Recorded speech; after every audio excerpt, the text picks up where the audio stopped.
So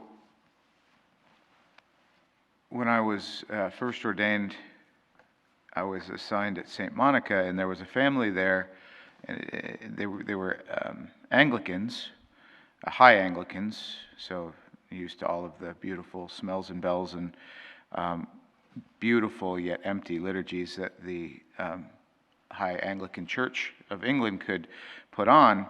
And I got to know them, and ultimately I brought them into full communion of the church. They had to plug their nose and sort of, tolerate the abysmal Roman liturgies that we've all become acclimated to, as compared to the High Anglican liturgies. Of course, they did this though because they understood that while much of the beauty and dignity of the Roman liturgy has been stripped away from it, the substance is there, that the Eucharist is real, that the sacrifice is offered by real priests in the Roman Church, as opposed to the Anglican communion. So they come into the church, and they did it in stages. And what was interesting was the oldest daughter came into the church, but she refused to receive the Eucharist until the rest of her family a year later could come into full communion with the church, and they'd all receive communion together. Now, this was ridiculous, and I couldn't convince her of it. She was able to receive the Eucharist. She was able, as Mary was, to sit at the feet of the Lord and to receive that better part. But she was so concerned with the optics and the sort of familial bond and familial fairness that she deprived herself of something good that the Lord wanted her to have and that she was able to receive. We have to look at Martha and Mary here not in a sense of sort of oppositional spirituality, which is oftentimes the way that this is presented. That's also dumb, right? To serve the Lord and to sit at his feet are both good things. There's a unity and a balance of these things that each one of us does in our lives. What Jesus is saying to Martha is that your job right now is to do this. Mary's job is to be attentive and host me. You're serving, she's hosting, so she's here keeping me company. That's really the better part, and I'm not going to take that away from her, right? She is able to receive something good. Why would you want both of you not to be able to receive the best, just so that there's fairness, when this one of mine can receive the best and everything still gets done? Right? You still serve. Martha or Mary's doing her thing, but she's getting something better than you are. Right? There's this idea of fairness. Well, no. If a person can dive more deeply into spirituality, into a union with Jesus, they should pursue that. A good example of this is the religious life, particularly monks, right, or cloistered sisters, who leave the world to go and spend time just sitting at the Lord's feet. And in the past, people have criticized religious life. I'm not talking about mendicants, I'm not talking about Jesuits or Dominicans or Franciscans. I'm talking about Carmelites or Trappists, like actual real monks, right? And they've criticized them and say, oh, well, they don't contribute anything to society. This is exactly Martha's objection to Jesus. And Jesus' response to those who say of the Trappists or the Carmelites, well, they do nothing for society, make them come and work, make them leave their monasteries and do work. They've chosen the better part. They've willingly given up the world to come and sit at my feet and to listen to me. I'm not going to take that away from them. Right? The great joy of the priesthood, similarly, right? There are, criticisms of the priesthood, and by lay people, and the Lord says, well, these are two different functions. Some of you marry and have children, and contribute to the enlarging of my church, and others I call to govern that reality, right?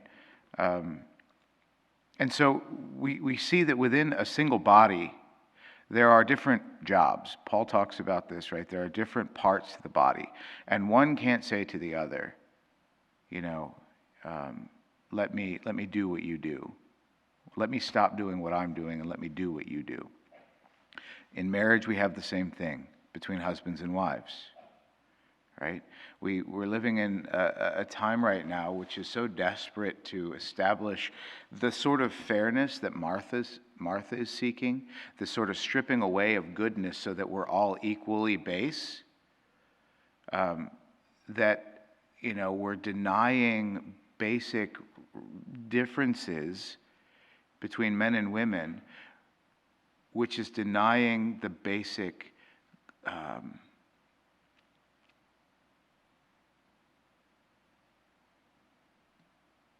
nobility particular to each, right? And sort of stripping away the uniqueness of the both so that they're both the same, to the destruction of both, right? And so this is such a deeply rooted thing in all of our lives, whether it's from the way monks retreat from the world, or cloistered sisters retreat from the world to spend time in prayer and to live a life of quiet solitude with the Lord, sitting at his feet, whether it's the difference between priests and the laity within the life of the church, whether it's the difference between husbands and wives in the life of marriage. We see here Jesus addressing these distinctions with Martha, okay? And it's not to say that in all of these situations that one person is definitely Mary and one person is definitely Martha, but rather that there's a distinction in service between these two. And at this particular time, Mary is getting the better part of it. And Jesus is saying, just because it's a little unfair right now doesn't mean I'm going to take away what's good from Mary so that Mary has less than she has so that she's got the same amount as you. Right? Jesus says, it has so many parables where he talks about fairness and basically throws out the idea as being absurd. Right? Think about the parable of the landowner who goes out into the streets and brings in the laborers, first at like 6 o'clock, then at 9 o'clock, then at noon, then at 3 o'clock, then at 6 o'clock. And they all get paid the same. And the ones that did all the work, we can be sympathetic to that, are upset. And God says, get over it. I'm generous. Right? Here we see Martha and Mary fulfilling different roles of the same function to host the Lord. Mary happened to win out on that coin toss. She gets to sit down and spend time with Jesus while Martha goes and gets the meal ready. Jesus is like, well, I'm not going to ignore Mary just because I can't talk to you, Martha. Right? This idea of fairness just throws it out the window. Because what the Lord wants is that for each person to have as much as they can. Not to compare what one has to what another has, but that each has as much as they can have. The quantity of what we can receive is according to the capacity of our hearts. Each of us is a cup filled by the Lord's grace. He wants each of us to be full, but not all of us will have the same amount. You can fill a thimble and fill a goblet, and they're both full. One has way more than the other. What the Lord is saying is, I will not hinder the capacity of any of my children to receive more of me just because what is full in you is not as much as what is full in the other. Mother Teresa is a good example of this. Her capacity to love was incredible.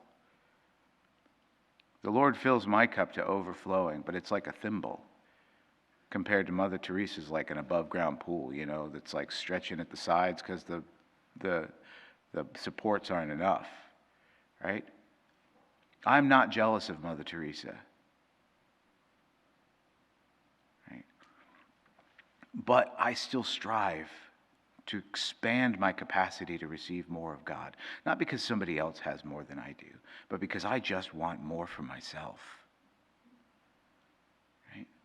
So when we look at people's spiritual gifts, when we look at people's roles in society, in the world, in the church, when we look at the good that others are doing, don't become jealous, but rather simply say of yourself, do I have as much as I want, or do I want more?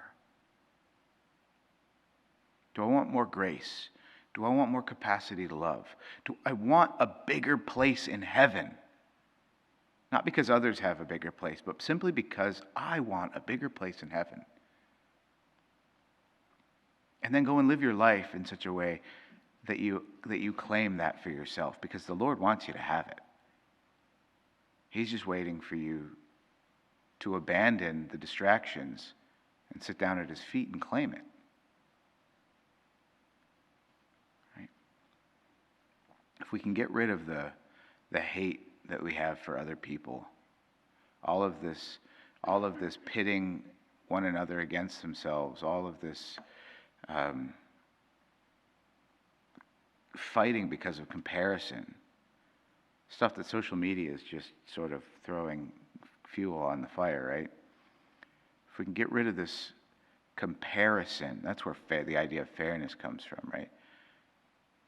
If we can get rid of the conflict that comes from comparison, and we simply look at my relationship with the Lord, then we'll be free. It will be free to help others have what we have. That's what the true mission of a disciple is, to gain as much as we can, to the effect that we help others gain as much as they can.